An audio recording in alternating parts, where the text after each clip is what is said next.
आज हम बात करेंगे यूहन्ना अध्याय 3 पे। यीशु और निकोदेमुस।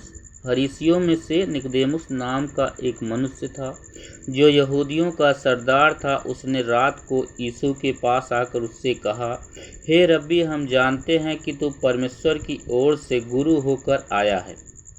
तो निकोदेमुस जो है वो फरीसियों में से निकोदेमुस जो है ये यहूदियों का सरदार है, या कहें तो अगुआ है।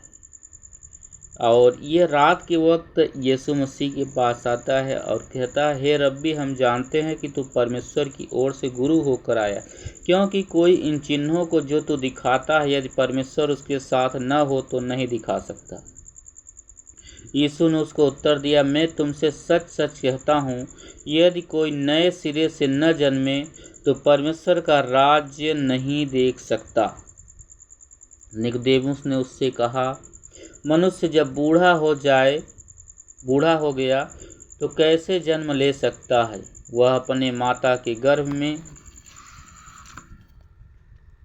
दूसरी बार प्रवेश करके जन्म ले सकता है? यीशु ने उत्तर दिया, मैं तुझसे सच सच कहता हूँ, जब तक कोई मनुष्य जल और आत्मा से न जन्मे तो वह परमेश्वर के राज में प्रवेश नहीं कर सकता। जल यानी बपतिस्मा, आत्मा यानी पवित्र आत्मा से जन्म लेना। क्या है कि पहला यूहन्ना 5:19 हम जब पढ़ते हैं तो बाइबल कहती है, हम जानते हैं हम परमेश्वर से, मगर सारी दुनिया शैतान के कब्जे में है। संसार के ऊपर जो आत्मा काम करता है वह दुष्ट का आत्मा काम करता है। पर पहला कुरिन्थियों अध्याय 12:3 परमेश्वर का वचन कहता है कि जब कोई परमेश्वर की आत्मा से उभारा जाता है तो वह यह नहीं कहता कि यीशु श्रापित है, और न कोई पवित्र आत्मा के बिना कह सकता है कि यीशु प्रभु है। यानी पवित्र आत्मा के सहारे ही कोई मनुष्य यीशु को प्रभु कहता है।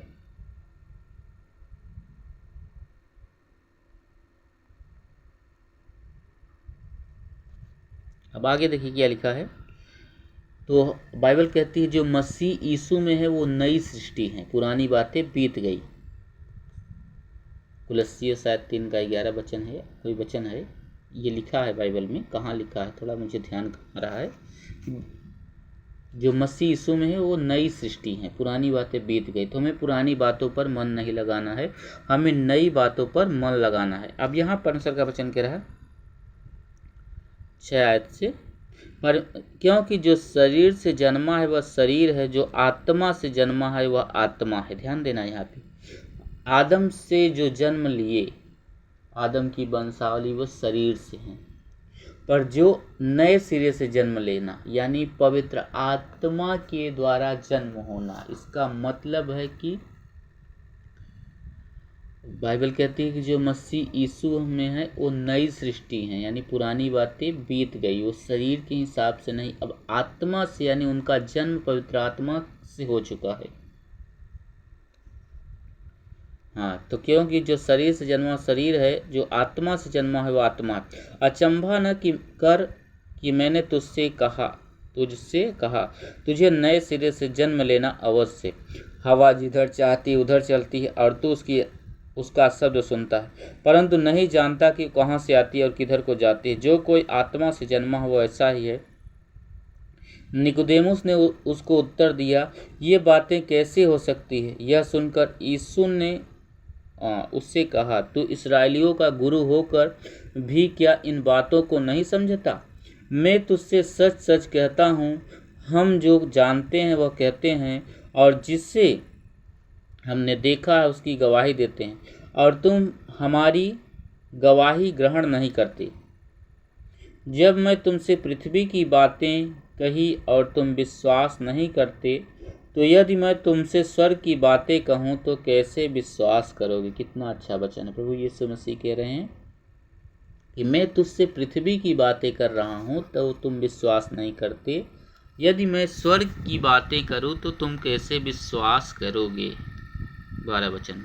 अब 13 वचन कह रहा है, कोई स्वर्ग पर नहीं चढ़ा, केवल वही जो स्वर्ग से उतरा, अर्थात मनुष्य का पुत्र जो स्वर्ग में है। यहाँ पे देखिए कितना अच्छा वचन है कि कह रहे हैं कि कोई मनुष्य कोई स्वर्ग पे नहीं चढ़ा, बाइबल कहती है, हम देखते हैं कि एलिया, हनोक, और यहाँ पे क्या लिखा है, बहुत लोग बाइबल पढ़ने वाले कहते हैं कि एलिया और हनोक स्वर्ग गए। नहीं, बाइबल को अगर हम ध्यान से पढ़ें तो लिखा है कि उससे दूसरी जगह पहुंचा दिया गया। यहाँ पे क्या लिखा है कि कोई स्वर्ग पर नहीं चढ़ा, केवल वही जो स्वर्ग से नीचे उतरा, यानी प्रभु यीशु मसीह, अर्थात मनुष्य का पुत्र जो स्वर्ग में है। यहाँ पे ये भी कह रहे हैं कि जो मनुष्य का पुत्र स्वर्ग में है। हालेलुया। और जिस रीति से मूसा ने जंगल में सांप को ऊंचे पर चढ़ाया, उसी रीति से अवश्य कि मनुष्य का पुत्र भी ऊंचे पर चढ़ाया जाए, ताकि जो कोई उस पर विश्वास करे अनंत जीवन पाए। ध्यान देना, कितना अच्छा वचन है कि जो कोई उस पर विश्वास करे क्या जीवन पाए, अनंत जीवन। 150 साल का, 200 साल का जीवन नहीं, अनंत जीवन। पहले के लोग, हम अगर बाइबल के उत्पत्ति किताब पढ़ते हैं तो आदम भी 930 साल जिया था, और एक है मथसेला कोई करके नाम था उसका, वो 1064 साल जिया। और बाइबल के जो उत्पत्ति किताब पढ़ते हैं तो लोग 700, 800, 900 साल जीते थे। पर जब उत्पत्ति अध्याय 6 पढ़ते हैं तो परमेश्वर का वचन कहता है कि मनुष्य की आयु 120 वर्ष की हो जाएगी।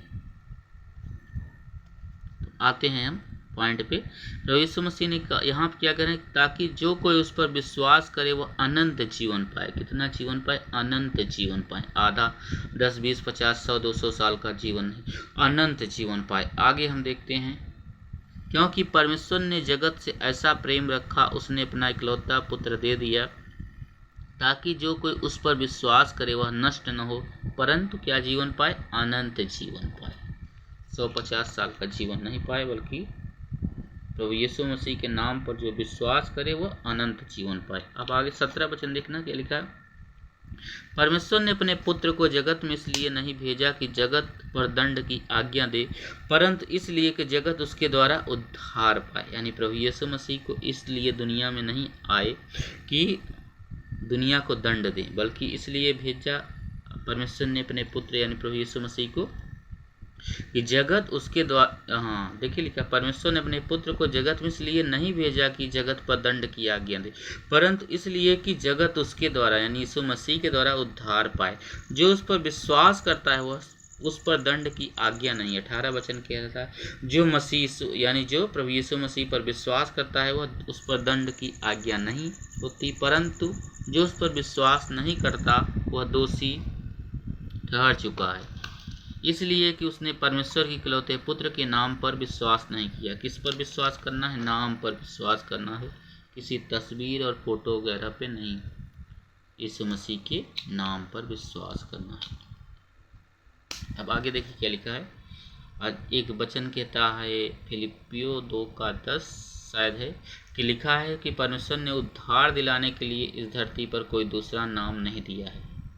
या प्रेरितों के काम 4:12 कोई वचन है, कहीं पे लिखा है ये वचन, मैं बता देता हूँ कि बाइबल कहती है कि स्वर्ग और पृथ्वी के मध्य में परमेश्वर ने उद्धार दिलाने के लिए कोई दूसरा नाम नहीं दिया है। अब आगे देखिए क्या लिखा है। और दंड की आज्ञा का कारण यह कि ज्योति जगत में आई और मनुष्यों ने अंधकार को ज्योति से अधिक प्रिय जाना, क्योंकि उसके काम बुरे थे। क्योंकि जो बुराई करता है वह ज्योति से बैर रखता है। परमेश्वर, बाइबल कहती है परमेश्वर ज्योति है, उसमें जरा भी अंधकार नहीं। अंधकार बाइबल में शैतान को दर्शाता है। क्योंकि जो कोई बुराई करता है ज्योति से बैर रखता है और ज्योति के निकट नहीं आता, ऐसा न हो कि उसके कामों पर दोष लगाए, परंतु जो सत्य पर चलता है वह ज्योति के निकट आता है, ताकि उसके काम प्रकट हो कि वो परमेश्वर की ओर से किए गए।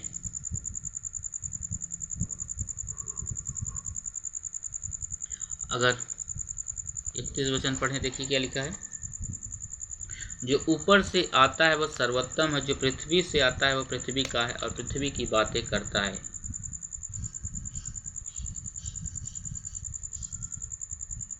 यहाँ पे कितना अच्छा वचन है।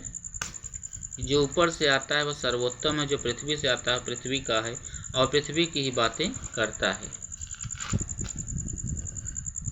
देखिए क्या लिखा है।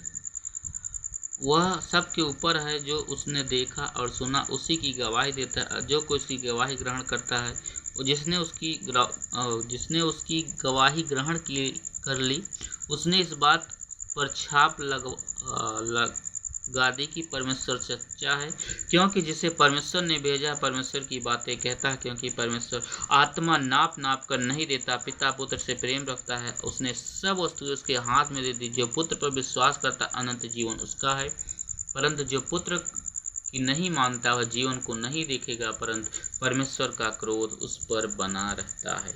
वीडियो अच्छा लगे तो मेरे चैनल को सब्सक्राइब कर लेना। आप लोग वीडियो को ध्यान से सुनना, बहुत ही अच्छी बातें परमेश्वर प्रभु यीशु मसीह ने अध्याय 3 में कही है।